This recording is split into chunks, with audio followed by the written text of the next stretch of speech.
Ethan Cole had built his life on one silent belief: I'm not enough.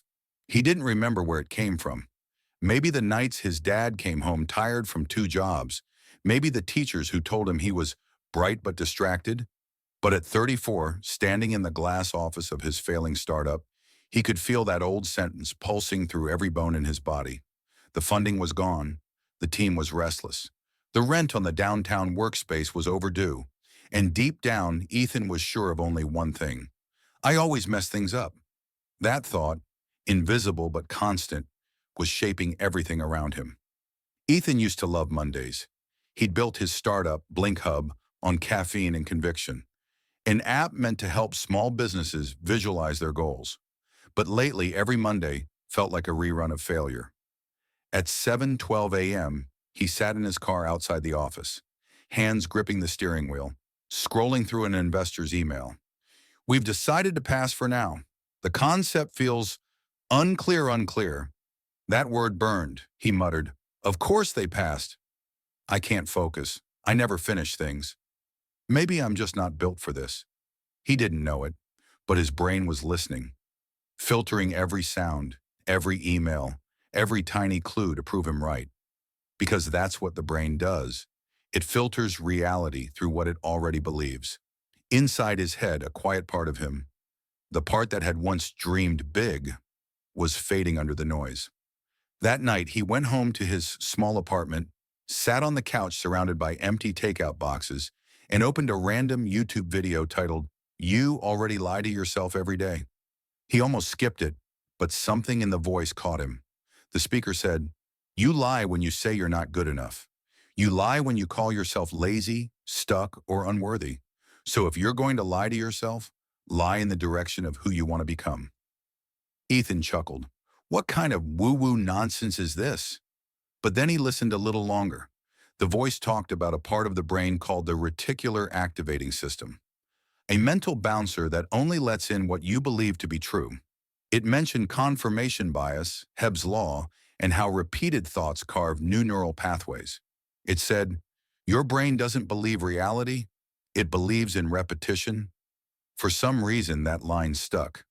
The next morning, Ethan stared at his reflection in the bathroom mirror. He looked tired, eyes sunken, beard uneven. He whispered to himself, I always mess things up. Then he stopped. He heard the YouTube voice in his head. He tried again. I'm learning faster than ever. I'm becoming better. It felt fake, ridiculous even. He almost laughed. Who am I kidding? But he remembered the voice saying, your brain believes repetition, not reality. So he said it again, louder. I'm learning faster than ever. I'm becoming better, still fake. But he kept going. By the 10th time, something strange happened. He didn't believe it, but he didn't disbelieve it either. It was neutral. Like a door cracked open, a sliver. Over the next week, Ethan tried something new. Every morning, before opening his laptop, he wrote one sentence in a journal. I am the type of person who follows through. Then he made himself find proof. One tiny example. Showed up on time to a meeting? Proof. Finished updating one investor deck? Proof. Went for a jog after work? Proof. At first, the old thoughts kept intruding. You're wasting time. You're pretending. But he kept writing anyway. He learned that neurons that fire together wire together. So he decided to keep firing the new ones. By week 2, something shifted. His team noticed. Maya, his lead designer, said, You seem calmer lately. Did you finally sleep? Ethan smiled. You could say that. What he didn't say was that he'd begun talking to himself like a new person. Then came the bad news.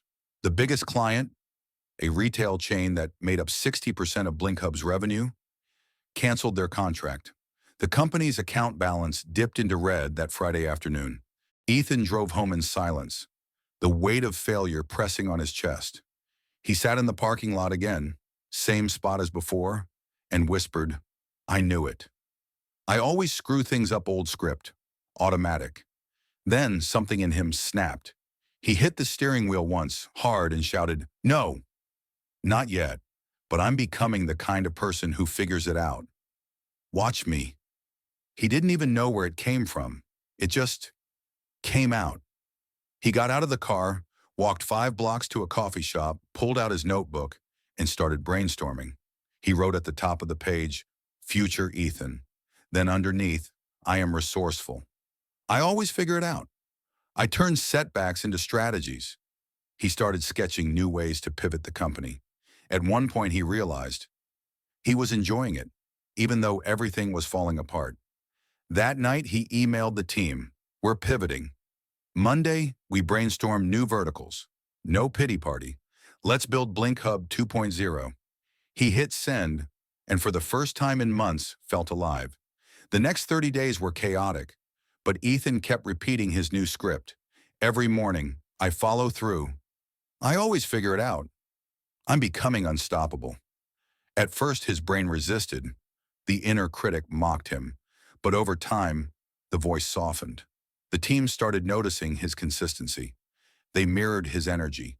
When investors passed again, he didn't spiral. He analyzed feedback, adjusted, and tried again. By week 6, Blink Hub landed a smaller but stable partnership with a logistics company.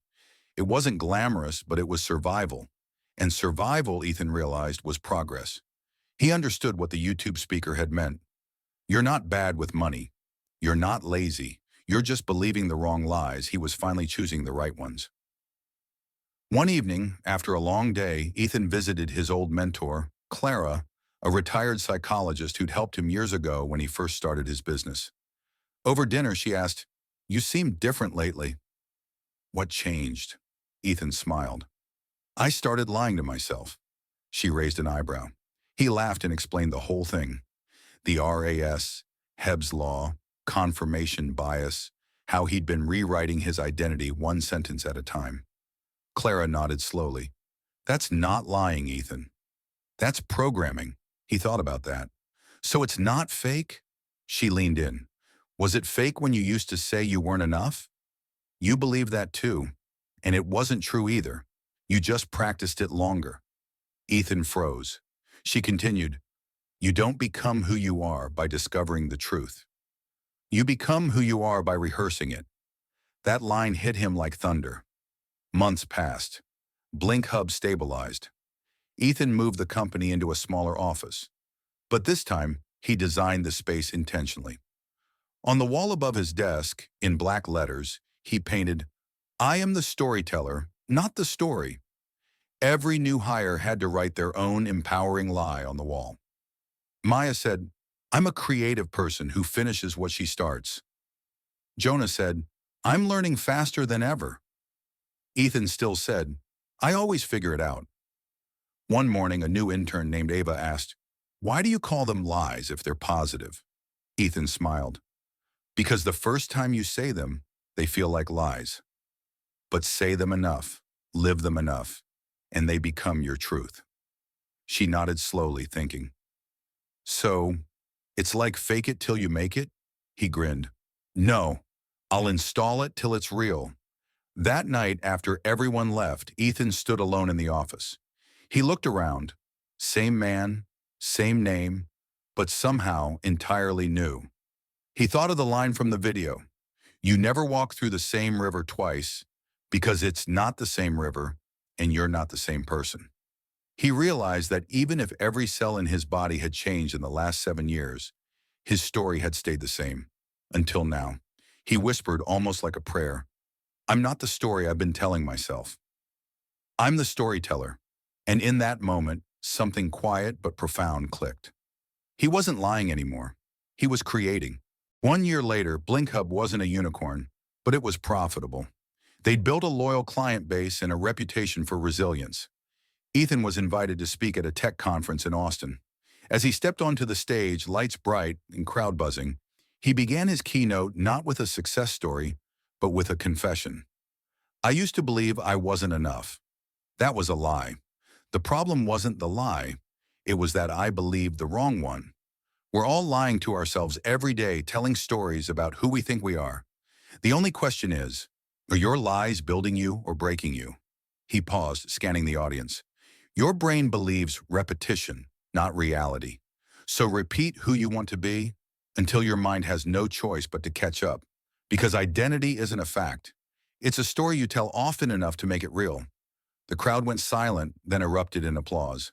Ethan smiled, not because they were clapping, but because he finally understood. The truth wasn't something you find. The truth was something you build. That night, back in his hotel room, Ethan looked at himself in the mirror again. Same mirror, different man. He whispered softly, I follow through. I always figure it out. I'm unstoppable. And this time, he didn't need to convince himself. He already believed it.